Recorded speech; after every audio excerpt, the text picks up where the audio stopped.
Hallo, hier ist Meini. Eine leckere, kräftige Orangensauce ist ein Muss zu einer Ente oder zu einer Gans, beispielsweise für das Weihnachtsessen. Deswegen zeige ich dir jetzt ganz schnell, wie du eine leckere Orangensauce selber machen kannst. Ich verwende heute frische Orangen. Diese schneide ich oben und unten ein, damit sie schön stehen können, filetiere erstmal die Schale weg und dann die einzelnen Filets raus. Wenn du ein Koch-Azubi bist und dich für eine Prüfung vorbereiten willst, schau dir gern das oben eingeblendete Video an, falls du eine Schritt-für-Schritt-Anleitung für das Filetieren brauchst.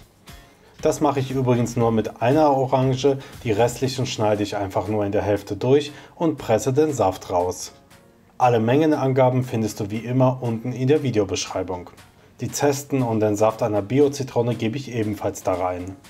Jetzt kommt es ein bisschen drauf an, ob ihr Enten- oder Gänsestücke habt, die ihr in der Pfanne anbrät und das ausgelaufene Fett zum Anbraten der Zwiebeln nutzt, oder ob ihr einfach nur ein bisschen Schmalz bzw. Fett reingibt und die Zwiebeln oder die Schalotten darin glasig schwenkt. Jetzt lösche ich mit ein bisschen Orangensaft ab und lasse ihn verkochen. Wenn er leicht verkocht ist, gebe ich 2 Esslöffel Zucker rein und rühre ein paar Mal um. Ingwer, Knoblauch und Thymian gebe ich rein und fülle das Ganze mit einem Enten-, Gänse-, Hühnergeflügel oder zur Not auch mit einem Gemüsefond auf.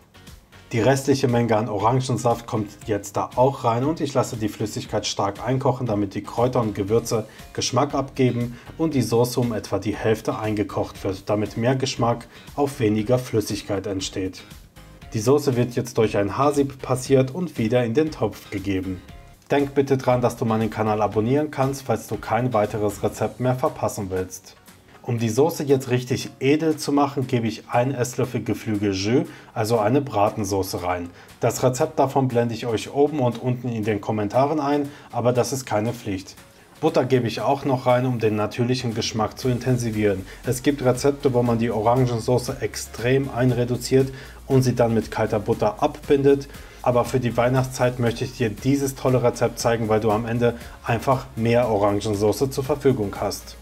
An dieser Stelle kann man noch final mit Salz und/oder Zucker abschmecken. Hier nehme ich 1 Esslöffel Stärke, gebe kaltes Wasser rein und binde damit die Soße ab. 2 bis 3 Minuten köcheln lassen, damit die Stärke greift und der typische Mehlgeschmack rausgekocht wird. Und ich persönlich gebe hier keine Lebensmittelfarbe und auch keine Kurkuma rein. Ein paar Kollegen von mir machen das, um den gelblichen Farbton zu verstärken, aber ich persönlich teile die Meinung, dass Kurkuma nicht nur Farbe gibt, sondern auch einen für mich persönlich unangenehmen Geschmack hat.